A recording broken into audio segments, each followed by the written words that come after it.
Now to this survey.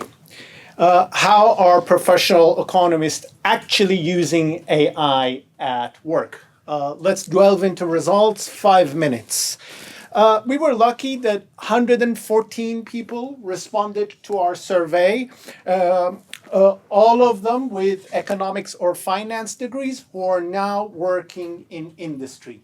And we followed the elaborate methodology of bombardment, correct? Yes. Let me tell you a little bit about the characteristics of these respondents. Majority of them were based in the UK. In terms of sectors, they were mainly coming from academia, public sector, and consultancy. The majority of them, in terms of work experience, had less than 3 years of work experience, and most of them were male. We asked them, how do you use AI in your work? Right? And in order to find that out, we gave them these set of tasks and categories, right? Select all that applies. Have a look at this wide variety of tasks for a second.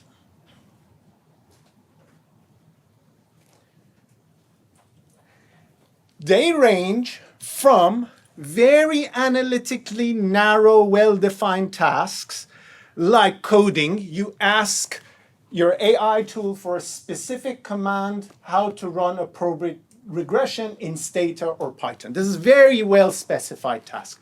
All the way to analytically broad and open-ended tasks. You brainstorm with your AI tools how to run a workshop, how to analyze my survey, how to run a survey. So you can see as you move from left to right, tasks become more complicated, they become more open-ended, and the level of thinking becomes from low to mid-level to high level, right? So think about it in this way. As you move from left to right, as you need to interact with the AI tool more and more for doing those tasks. You need to enter into a conversation with the AI tool.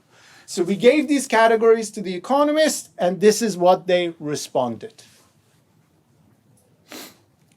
A wide variety, right? Economists use it for a wide variety of tasks, from all the way very analytically narrow, well-defined tasks to very broad, right? Coding, debugging, drafting written content. This could be, abstract. This could be doing a literature review, all the way to brainstorming. So a wide variety of activities. You might say, okay, so what? We all use AI for a wide variety of activities. I want to know the most important use of AI for economists, right? So this is exactly what we asked. What is the most important use of AI for you at work? But this time, we didn't give them any categories. We didn't want to impose any categories on the respondents. This was an open-ended question. We want them to tell us, right? So we got a lot of qualitative data, a lot of text, so we had to extract themes from it, and this was the theme. Ta-da!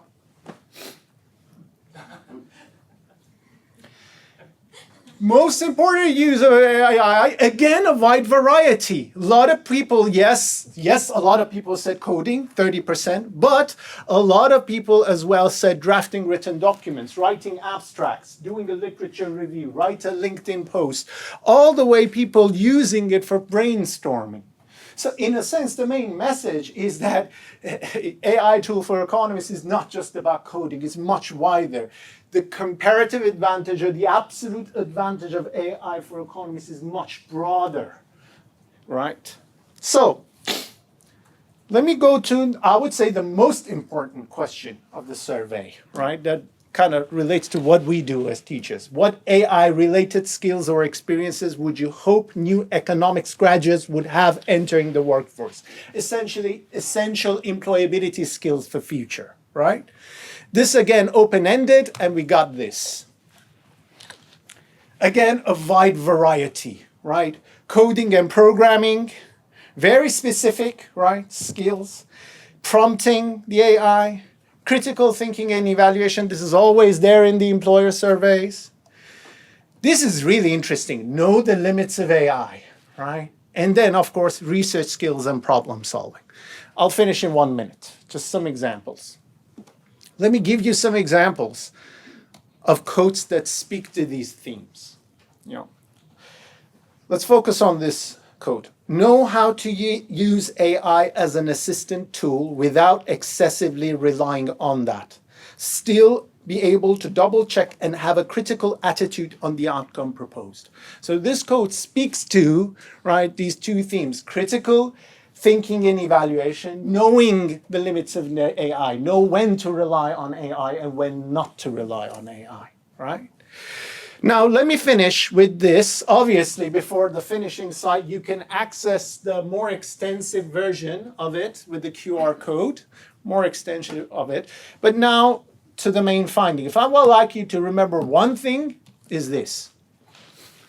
Economists are using AI at these three different levels, at a wide variety, at these three different levels. Economists are using AI as a tool, as a calculator. When you're giving a code to let's say, your AI tool, and ask that AI tool to debug it. This is very specific, using it as a calculator. Economists are also using AI as a research assistant, as an executive assistant, as a comms manager. When you're asking AI to do a literature review for you, to write an abstract for you, to write a LinkedIn post. Here, there will be more back and forth between you and the AI, more of a conversation that is happening, right? Because you need to specify the task, a lot of back and forth. And finally, economists are using AI as a co-problem solver, as a co-researcher, someone you have an intellectual dialogue with, right? And interestingly, the economists, in terms of employability skills, when they wanted to suggest skills, they suggested these skills: coding and programming, critical thinking and evaluation, research skills. Now, these three set of skills help the future economists to use AI and interact AI at these three different levels in a more effective way. Thank you so much.